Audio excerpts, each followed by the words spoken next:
Merci de votre fidélité à la première télévision communautaire du Sénégal. Bonjour et bienvenue dans ce bulletin d'information. Et nous le démarrons à Kaolack où les fondements partiels d'un immeuble R+2 s'est produit ce dimanche soir à Ndorong dans le quartier Passoire de la ville. Le bilan fait état de 2 morts et 7 blessés graves évacués à l'hôpital El Hadj Ibrahima Niass. Une partie du bâtiment a été démolie pour faciliter les opérations de secours. Pour plus de détails, suivons le commandant Erasme Sambou du groupement d'incendie et de secours zone numéro 3 au micro de Ousmane Dem. Les secours du groupement d'incendie et de secours numéro 3 ont été alertés aujourd'hui pour un effondrement d'immeubles à Kaolack au quartier Tabangoy. Les secours sont aussitôt rendus sur les lieux. À l'arrivée, il s'est agi d'un effondrement d'un immeuble à usage d'habitation R+2. Alors, les secours ont été aussitôt entreprises. Les opérations de secours ont été aussitôt entreprises, ce qui nous a permis d'extraire 9 victimes, parmi lesquelles 2 corps sans vie, malheureusement, et 7 blessés graves. Et les victimes ont été évacuées à l'hôpital régional de Kaolack. Pour mener à bien les opérations, nous avons engagé un effectif de 60 gradés et sapeurs, parmi lesquels 5 officiers et une équipe de spécialistes en sauvetage d'éléments venant de Dakar. Pour ce qui concerne les moyens matériels, nous avons engagé 4 ambulances, dont 2 du SAMU, un véhicule de secours routier, un camion grue, 2 fourgons Pompton, un camion de sauvetage d'éléments, 5 véhicules d'intervention légers, et un véhicule de liaison et de commandement et une pelle mécanique. Donc actuellement, nous sommes en train de poursuivre les déblais parce que les renseignements que nous avons reçus font état, n'ont pas fait état d'une victime à l'intérieur des décombres, mais pour plus de confirmation, nous poursuivons les opérations de déblai. Retour dans la capitale sénégalaise où les lacs Tchourour et Warouaï, autrefois pleins de vie, sont aujourd'hui envahis par des déchets et l'occupation anarchique. Face à cette situation, les ministres de l'hydraulique et de l'environnement se sont rendus dans la banlieue dakaroise pour constater les dégâts et envisager des solutions. C'est un compte-rendu de Maïfaï. Le lac Warouaï et notre lac Wouy que nous n'avons pas visité, ces lacs sont interconnectés et jouent un rôle de régulateur et de lutte contre les inondations dans ces zones. De Wakina Nimzat à Yeumbeul Nord en passant par Mbao, le constat est préoccupant. Les lacs Tchourour et Warouaï suffoquent sous l'effet de la pollution et de l'occupation anarchique. Le constat est quand même triste, c'est que c'est la nature qui est censée nous faire vivre, mais ce sont les hommes, les femmes, les individus du Sénégal qui agressent la nature au point que la nature ne peut plus nous donner ce dont nous avons besoin pour vivre. Nous avons déjà perdu entre 2005 et 2025 sur 20 ans 5 hectares qui étaient occupés par le plan d'eau, aujourd'hui qui sont perdus justement du fait de l'occupation souvent irrégulière d'ailleurs, il faut le dire, des populations. Les 2 ministères ont décidé d'unir leurs efforts pour préserver les écosystèmes. Nous allons tomber d'accord autour d'un mémorandum d'accord pour que partout où il y a des cours d'eau pollués, le ministère de l'Environnement et le ministre de l'Assainissement travaillent ensemble. Les uns vont faire le travail de l'assainissement et nous, derrière, nous allons offrir un cadre de vie. Et je pense que ça peut aller même vers un programme national autour de l'assainissement de nos cadres de vie. Ils s'appuieront sur le décret d'utilité publique récemment signé afin de protéger les zones non constructibles et de reloger les occupants illégaux. Désormais, le levier pour que toutes les voies d'eau répertoriées, les cartographies ont montré toutes les zones non édificantes et nous allons mettre en place un dispositif pour pouvoir déloger et reloger ailleurs ceux qui obstruent les voies d'eau pour pouvoir les libérer et ensuite les aménagements paysagers pour améliorer le cadre de vie pourront s'y être installés. Des actions communes, concrètes et durables sont annoncées pour redonner vie à la nature et reviver l'espoir des populations dans la perspective d'une transition écologique réussie. Maïfaï, direction le marché central de Dara Djolof, où les eaux stagnantes étouffent commerçants et clients désemparés face à la situation. Ces eaux sales dégagent une odeur nauséabonde, entraînant une baisse de la fréquentation du marché, nous dit Mamadou Tchan dans ce reportage.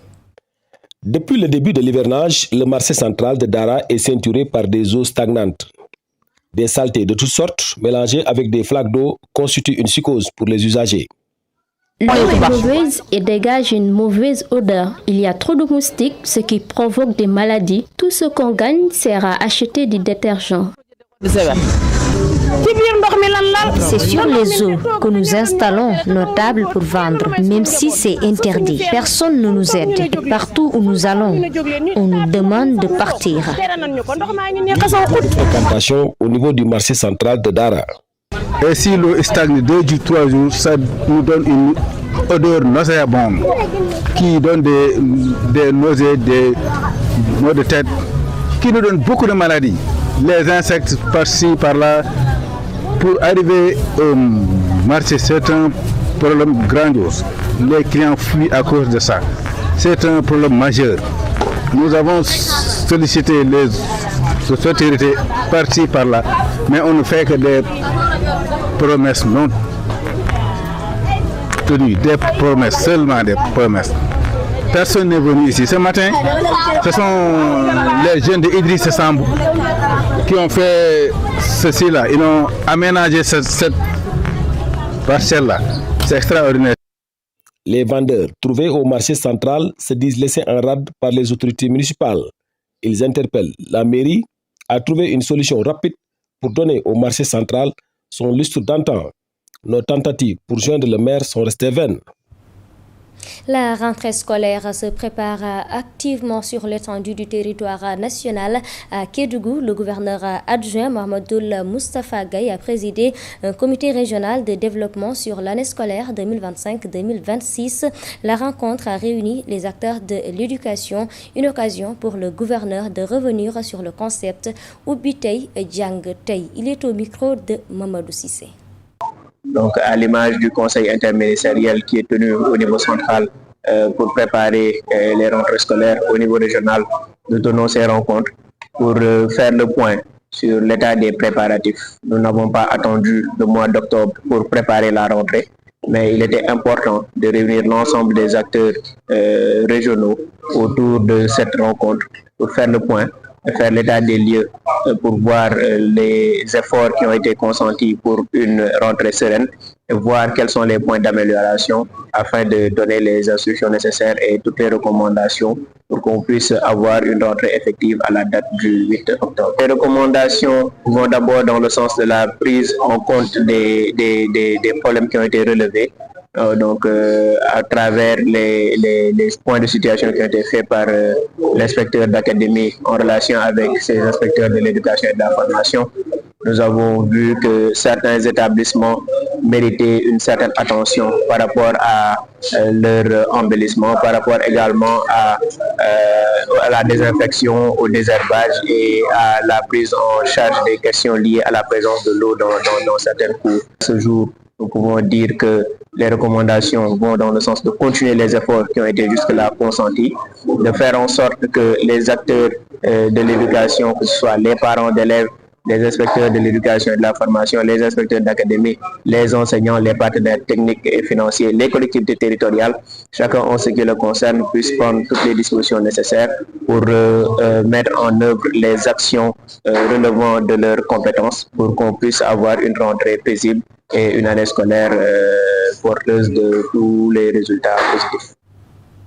Pendant ce temps, à Médine Yorofoula, l'Union des élèves et étudiants de Bonyango, en partenariat avec l'ASC du village, a organisé une journée de désherbage de l'école élémentaire, une initiative qui s'inscrit dans l'esprit du concept Ubitei Djang Tei, visant à garantir une reprise immédiate et efficace des cours dès l'ouverture des classes. Mamadou Baldé, c'est le porte-parole des étudiants au micro de Samba Diao.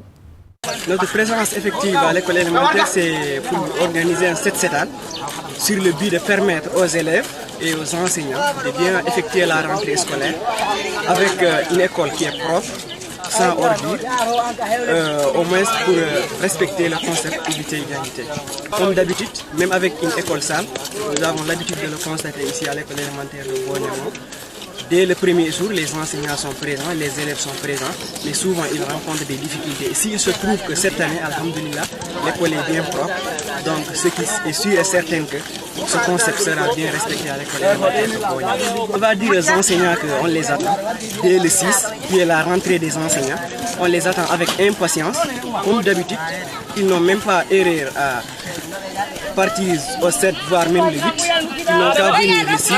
D'ailleurs, le directeur de l'école élémentaire qui devrait être présent, mais qui a eu un empêchement, mais qui devrait être présent à cette journée. Donc, on en est sûr qu'ils seront présents et on les attend aussi avec impatience. Et pour terminer, le visage du département de Keur Massar a changé du jour au lendemain. Les opérations de déguerpissement menées ces derniers jours ont bouleversé le quotidien de nombreux habitants et commerçants. Entre désarroi, colère et espoir d'un renouveau urbain, les réactions sont partagées dans ce reportage signé Barthélémy Colli. À Keur Massar, le décor a changé quelques jours après le déguerpissement. Plus de boutiques, plus d'étals, plus d'abris. Les rues paraissent désormais vides. Les rues ne sont pas faites pour la vente, mais il faut trouver un espace pour les vendeurs ambulants. Chacun cherche à subvenir aux besoins de sa famille et sans moyens. C'est vraiment difficile. Pour cette commerçante, l'inquiétude domine. Cela fait 16 ans que je suis ici. Si on nous demande de partir, vraiment ce sera dur. Tout ce que nous voulons, c'est travailler et gagner honnêtement notre journée afin de nourrir nos familles.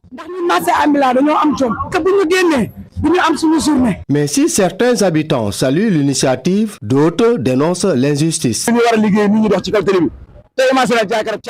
Nous sommes obligés de marcher sur la route pour aller au travail, car les trottoirs sont occupés par des vendeurs. Au Sénégal, c'est un problème de comportement. Il faut respecter les règles, travailler, oui, mais pas au détriment de la circulation.